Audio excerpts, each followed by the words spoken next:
The last little part that we need to do is just a little bit of cleaning up so it looks really nice and some checking. So we're going to make those topo lines look a little bit lighter. This is kind of dark. When you see over here, it doesn't look like a really nice surface.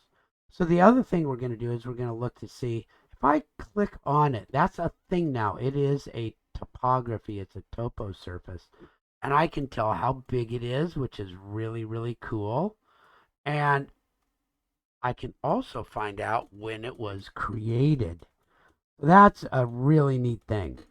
So this is as I find the project. It's my existing site. So that's kind of cool.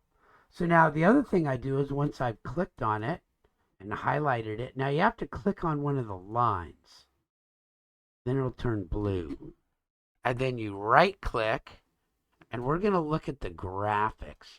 Every item in Revit, you can make it look exactly like you want it. And that's called override the graphics. And by element means I'm going to do just this one, not every topo surface I ever make in this project, but just this one. And I'm going to look at the projection lines. Those are the lines I see. And I can make them lighter. I have all sorts of ways, but in general, I just run this up so it looks pretty light. And then I also make it a pretty light weight. I want to make sure the weight is pretty light. Now you can see it. I can faintly see it.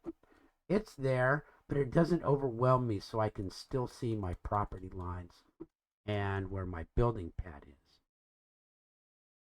So that's what we want to do right there. Okay, now that graphic only applies right here. Let's look in our new construction. You can see that this thing is still here, and it's grayed out already because this is the prior phase. Okay, when it looks really light like that, it means that that is the other old phase. Okay, I know this gets kind of like, wow, but you really have to understand time in Revit. Okay, so existing, that's at the time when the project started, it was what was there existing. And there we've got new construction. Okay, so that's our last little bit of this one on how to put a topography in.